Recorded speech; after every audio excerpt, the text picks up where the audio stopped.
Michael Walsh and his younger brother Matt thought they had found the perfect spot for backcountry snowboarding in Wyoming. The mountain bowl had an overhanging snowdrift and deep powder. They parked Michael's truck and climbed to the steepest point, never thinking about avalanche danger. It's kind of just a cliff, basically, a snow cliff that builds up with all the wind.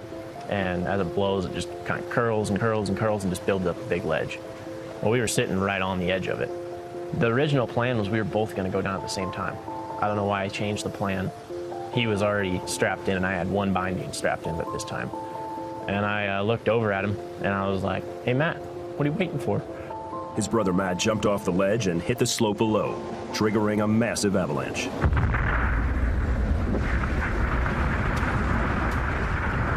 Slid hundreds of feet down the mountain, caught in the avalanche. The wall of snow behind him hit hard, burying him under 3 feet of heavy packed snow. Michael had a decision to make: run to his truck to call search and rescue, or try and find his brother on his own. If I went and looked first, there was no way I was getting back up that hill by myself to call search and rescue again. And so I just cried out to God, said, "God, what do I do?" And I heard him just as loud as you're talking to me, "Go find your brother." I never heard God speak to me like that before, and it rocked me. He ran down the hill, frantically calling his brother's name. He heard God speak to him and remind him of a prophecy given to Matt's mother when she nearly miscarried him as a baby, that the baby would not die but live, and God would do great things through his life. It says hope propelled him to action. He had an air pocket near his face, and he was able to dig one arm towards the surface. Meanwhile, Michael stood directly above him, unaware of his location. There's no way I should have heard him in that, with how hard the wind was blowing. Well, I turn and I take a step back. I look under my left foot right before I sat down. I see a hole about the size of a baseball in the snow. And I just start digging frantically. Well, I dug about 2 feet, and I'm like, I was crazy, That wasn't really him. And I just kept digging, and dug another foot.